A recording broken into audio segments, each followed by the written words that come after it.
오늘 이 요한복음 16장 23절에서 24절의 말씀으로 흔들리는 삶을 붙드는 기도의 능력이라는 제목으로 잠시 은혜를 나누겠습니다.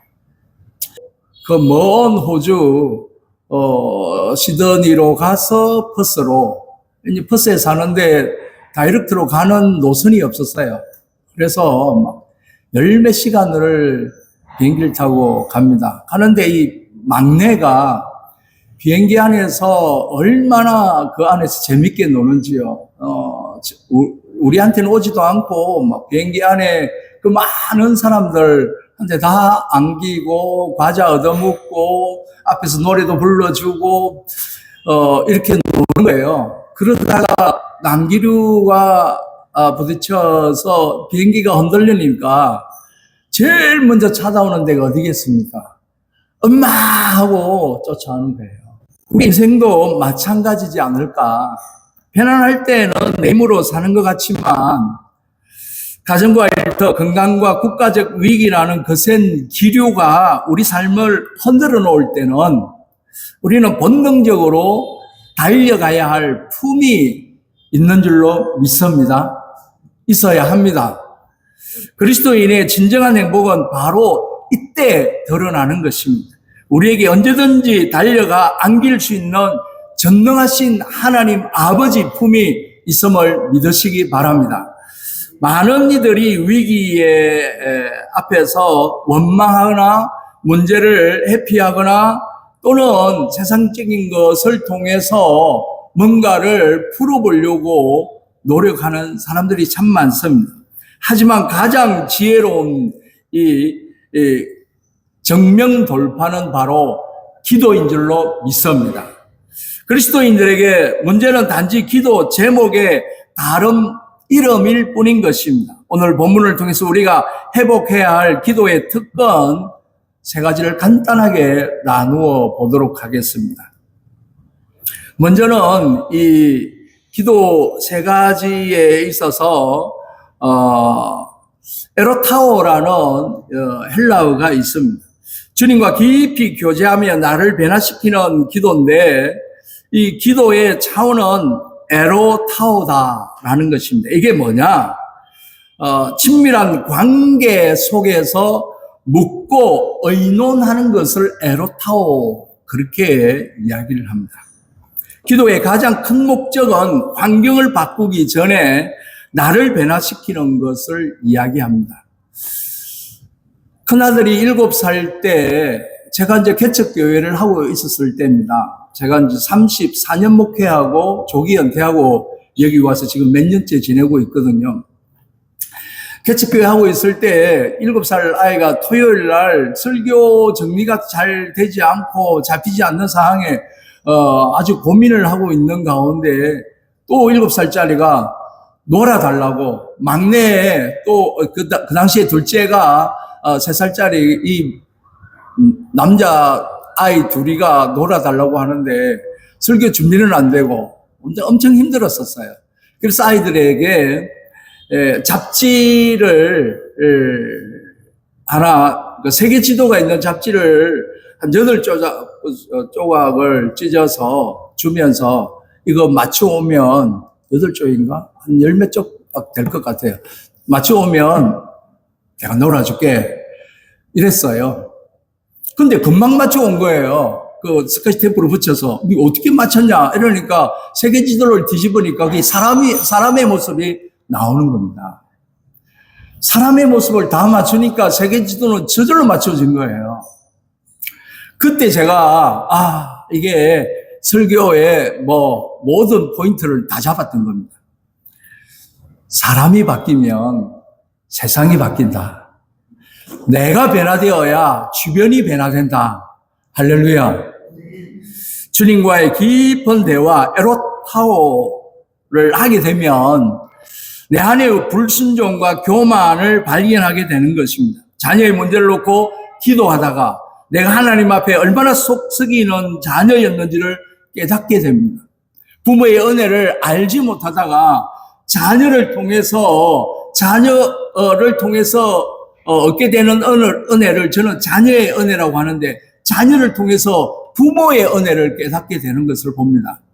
자녀의 은혜, 부모의 은혜를 통해서 하나님의 은혜를 발견하게 되는 것이지요.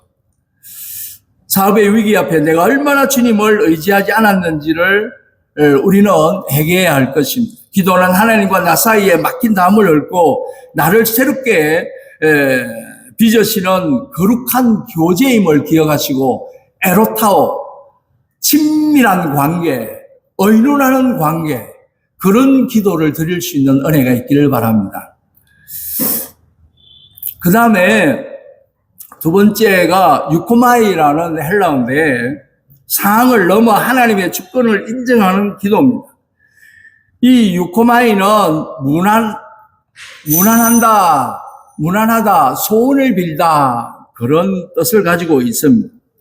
하나님께 향하는 경건한 태도를 이야기하는 것입니다. 기도는 우리가 해결할 수 없는 문제를 하나님 손에 맡기는 행위입니다. 조지물러는 기도를 통해 응답 자체보다 기도하는 성품을 얻는 것이 더 큰 축복이라고 그렇게 고백했습니다. 우리가 기도를 통해 하나님께 무난하며 나아갈 때 기도는 환경을 변화시키는 은혜가 있게 될 줄로 믿습니다. 물이 깊은 것이 문제가 아니라 수영을 못하는 것이 문제이듯 인생의 고난이 문제가 아니라 하나님의 능력을 공급받지 못하는 게 문제가 아닐까 그렇게 생각해 봅니다. 기도는 전능하신 하나님의 손이 우리 삶에 개입하시도록 문을 여는 열쇠임을 믿으시기를 바랍니다. 세 번째는 아이테오라는 헬라어입니다. 절박함으로 하늘 문을 두드리는 건세의 기도. 오늘 본문에서 예수님이 무엇이든지 구하라 하실 때 사용하신 단어가 바로 이 아이테오라는 그런 헬라어입니다. 강요하다, 탄원하다, 때를 쓰다 이런 의미가 있는 그런 내용입니다. 아주 강렬한 의미를 가지고 있는 것이 아이테오라는 헬라어입니다. 마치 목마른 사슴이 시냇물을 찾기에 갈급하여서 울부짖는 것처럼 절박한 심정으로 매달리는 기도가 아이테오라는 것입니다. 주님은 제자들을 떠나 보내기 직전 그들이 겪는 공포와 좌절을 아시고 아이테오라고 말씀을 하시는 것입니다. 무엇이든지 구하라. 강요하듯이, 탄원하듯이, 때를 쓰듯이 그렇게 구하는 것입니다. 그들이 겪은 공포와 좌절을 아시고 아이테오라고 했습니다. 논리나 격식을 따지지 말고 어린아이처럼 내게 때를 써보라고 구해라고 내가 즉시 시행하겠다고 파격적인 약속을 하는 것입니다. 이것이 바로 그리스도인이 가진 무엇이든지의 특권임을 기억하시기를 바랍니다. 결론을 내리면 하나님은 당신의 인생의 열쇠입니다. 그렇게 말하고 싶습니다. 우리 인생의 문이 꽉 잠겨 있습니까? 혹여나 경제적인 문이나 관계의 문이나 영적인 문이 닫혀 답답해하고 계시는지요?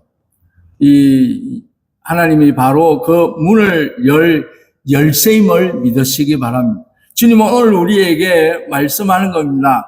같이 한 번 더 읽어보겠습니다. 시작.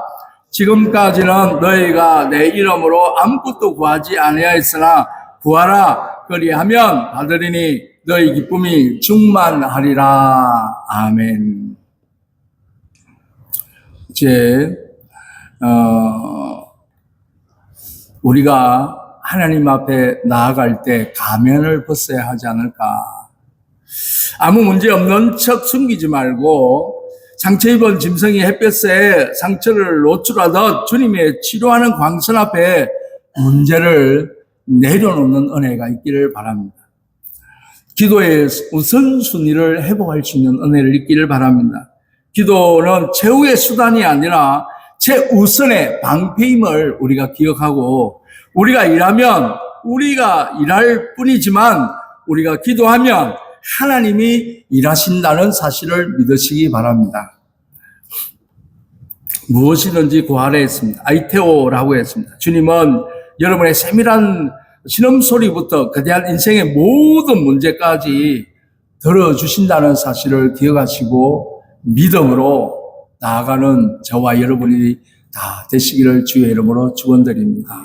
기도하겠습니다.